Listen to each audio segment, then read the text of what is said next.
শহর ছেড়ে গ্রামে চলে যাচ্ছি পিঠা খাওয়ার জন্য। আজ আমার পিঠা খাওয়ার দাওয়াত আছে। আর শীতের দিনে যদি গ্রামে না যাই তাহলে পিঠা খাওয়ার মজাই হয় না। সাথে গ্রামের হাঁস মুরগি পালন কি কি দেখলাম সেটাও আজ আপনাদের সাথে শেয়ার করবো। হ্যালো এভরিওয়ান, আসসালামু আলাইকুম। সবাই কেমন আছেন? আশা করি সবাই ভালো আছেন। আলহামদুলিল্লাহ আমরাও ভালো আছি। আমার নানি শাশুড়ি বাড়ি দাওয়াত আছে পিঠা খাওয়ার। আর এই শীতের দিনে যদি গ্রামে যে পিঠা না খাওয়া হয় তাহলে সত্যি শীত শীতই মনে হয় না। তাই আমরা আজ চলে যাচ্ছি পিঠা খাওয়ার জন্য গ্রামে। আর এই গ্রামে ছিল একদম মেঘলা মিষ্টি মিষ্টি রোদ। বিকালবেলার দিকে আজ তেমন রোদ উঠেনি, হালকা রোদ উঠেছে। আর এই দিনে যারা গ্রামে থাকে এর মজা একমাত্র তারাই জানে এর মজাটা কি। আমি যেহেতু শহরে থাকি, গ্রামের মেয়ে শহরে বিয়ে হয়েছে, তাই এর মজা আমি এখন আর পেতে পারি না।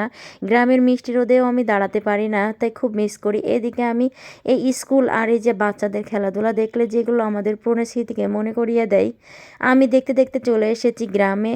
এসে দেখি আমার নানা শাশুড়ি পিঠা বানানো শুরু হয়ে গেছে। প্রথমবার পিঠা বানিয়েছে, আমি দেখছিলাম কি কি করেছে। এখানে অনেকগুলো চালের গুঁড়া নিয়েছে, সাথে 2 লিটার দুধ নিয়েছে। আজ গুড় দিয়ে দুধ দিয়ে পিঠা ভিজাবে। প্রথমবার পিঠাটা একটু কেমন যেন হয়েছে। প্রথমবার পিঠা আসলে ভালো হয় না, তাই দ্বিতীয়বারে পিঠাটাও দেখছিল কেমন হয়। যেহেতু গ্রামে আগে একটা জিনিসই দেখেছি আমার মা চাচিদের, যে ঢেঁকিতে করে চাল কুটে নিয়ে চালে গুঁড়া কুটে নিয়ে আসে, সেই দিনই পিঠা বানিয়ে খাওয়া হয়েছে।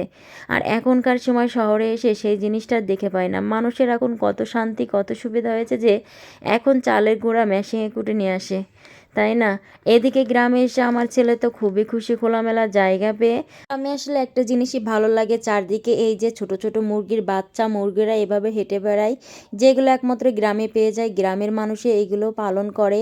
এদিকে কবুতরের ঘর আছে, অনেকগুলো কবুতর পোষে, 3টা কবুতরের ঘর, যেগুলো গ্রামে দেখতে পাবেন, শহরে তো আর দেখা সম্ভব না। শহরে মানুষ শুধু বিল্ডিংই দেখতে পায়। আর এইগুলো মুরগিগুলোরও খেতে দিয়েছিলাম, কি সুন্দর করে সবগুলো মুরগি খাচ্ছে। আমার তো দেখতে খুবই ভালো লাগছে। আমার মাঝে মাঝে মনে হয় শহর ছেড়ে আমি গ্রামে চলে আসি। আমার ছেলে এদিকে দেখছিল আর অনেক আনন্দ উপভোগ করছিল। এদিকে আমার নান শিশুদের একটা গরু খামারও আছে, যে খামারে অনেকগুলো গরু আছে, তারা লালন পালন করে। আসলে গ্রামে শুধু এগুলো দেখা যায়। একদিকে অনেকগুলো মুরগিও আছে, এখানে এই যে মুরগি ছোট ছোট বাচ্চা লালন পালন করা হচ্ছে। এই ছোট ছোট জিনিস থেকে অনেক সময় গ্রামের মানুষদের কিছু টাকা ইনকাম আসে, হাতে কিছু টাকা পয়সাও আছে। আমরা গ্রামে পিঠা খাওয়া শেষ করে খাওয়া দাওয়া করে আমরা রাত করে বাসায় ফিরে চলে যাচ্ছি। আর আমার একটা কথাই মনে হচ্ছিল, এই শীতের দিনে যদি আমার মায়ের হাতের পিঠা খেতে পারতাম, এই শীতের রাতে মায়ের চুলার পিঠে বসে যদি একটু পিঠা বানানো দেখতে পারতাম, কতই না মজা পেতাম, তাই না? মায়ের হাতের পিঠা খাওয়ার মজাই আলাদা শীতকালে, যেটা বিয়ের পরে তেমন একটা হয় না। এদিকে মাকে খুব মিস করছিলাম, মায়ের পিঠাকেও খুব মিস করছিলাম। দেখতে দেখতে বাসার কাছে চলে এসেছি। ভিডিওটা পর্যন্ত সবাই ভালো থাকবেন, সুস্থ থাকবেন, আল্লাহ হাফেজ।